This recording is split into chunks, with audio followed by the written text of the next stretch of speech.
Hello students, welcome to EduCraft Academy. Today we'll study about Golgi body. Golgi body was first described by Camillo Golgi. It is a membrane-bound structure, double-walled structure. It is a membrane-bound structure, therefore it is present in all eukaryotic organisms.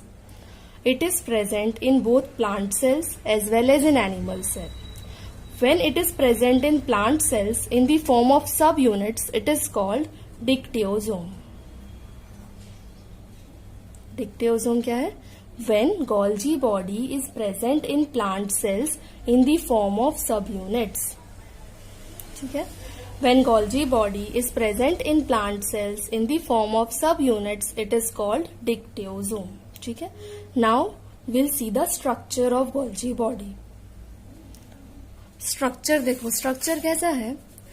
Golgi body it consists of smooth, flattened, flat है ना, flat membrane bound sac like structures, smooth, flat membrane bound sac like structures. और ये जो flat structures हैं, these are called cisternae. ठीक है, these are called cisternae. ये जो flat structures है ना, these are called cisternae. और these cisternae जो है ना, ये one above the other, they are stacked one above the other in parallel rows. ठीक है, cisternae are usually placed one above the other in parallel rows. ठीक है, दिख रहे हैं ना आपको, ये parallelly arrange है, एक के ऊपर एक है ना, parallelly arrange है. ठीक है, cisternae flat membrane like structure. ठीक है, flat and these are called cisternae one above the other. देखो अब इसके दो फेस होंगे, ये वाला फेस और एक ये वाला फेस. तो हाँ, ये जो Golgi बॉडी है, they are present near nucleus. ठीक है, दे आर प्रेजेंट या तो न्यूक्लियस के पास प्रेजेंट होते हैं या फिर एंडोप्लाज्मिक रेटिकुलम के पास प्रेजेंट होते हैं. ठीक है, तो जो साइड है ना, the side which faces nucleus, this side is present towards the nucleus. ठीक है, ये साइड न्यूक्लियस को फेस कर रही है.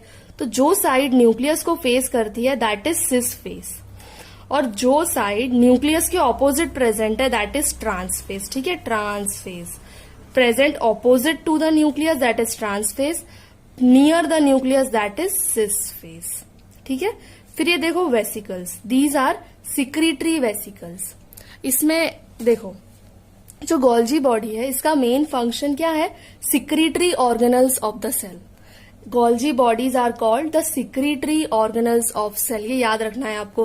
नेम द ऐसा क्वेश्चन आएगा, name the secretory organelle of cell, Golgi body. ठीक है, इनका काम यानी क्या है? सिक्रीशन करना है. तो वो किस तरीके से करेंगे? By secretory vesicles. These are secretory vesicles. ठीक है, secretory vesicles.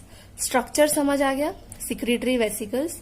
चलो अब हम इसके फंक्शन देखते हैं कि इसके फंक्शंस क्या क्या है. स्ट्रक्चर में क्या क्या देखा आपने? सिस्टर्नी देखा है ना, और वेसिकल्स देखा. चलो अब हम इसका फंक्शन देखते हैं. फंक्शन क्या है? तो फंक्शन जो है वो है कि it packages the material. Function क्या है? It packages the material, package करता है. सिंथेसाइज्ड इन द सेल, कौन से मटेरियल से? Like proteins and lipid. It package that protein and lipid and then it helps in transportation.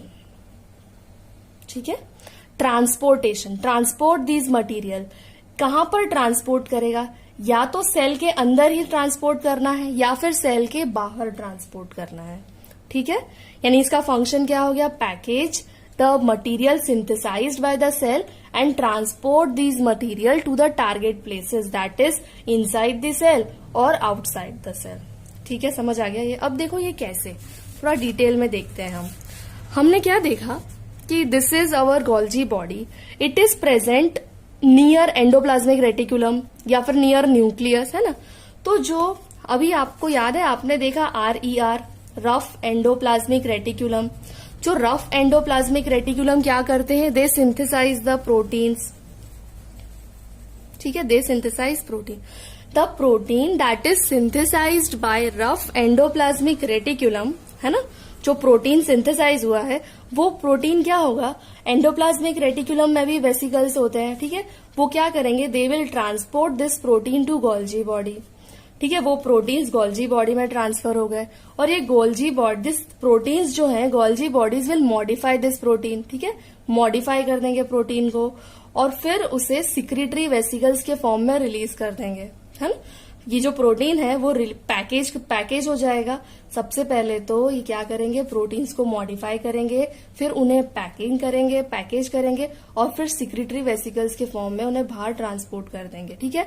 और secretory vesicles क्या करेंगे, या ये उसे टारगेट प्लेसेस या तो इनसाइड द सेल या आउटसाइड द सेल ट्रांसपोर्ट कर देंगे, ठीक है। समझ आया आपको फंक्शन, यानी फंक्शन क्या हो गया, it modifies, it packages, it transport the material synthesised in the cell, ठीक है। तो ये सबसे पहला फंक्शन हो गया, package and transport the material synthesised in the cell. Second function क्या हो गया इसका, it is involve in the formation of lysosome. Golgi body is involved in the formation of lysosomes. This is very important, ठीक है।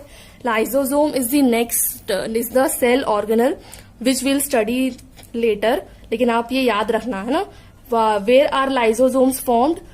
This Golgi body, it helps in the formation of lysosomes, ठीक है।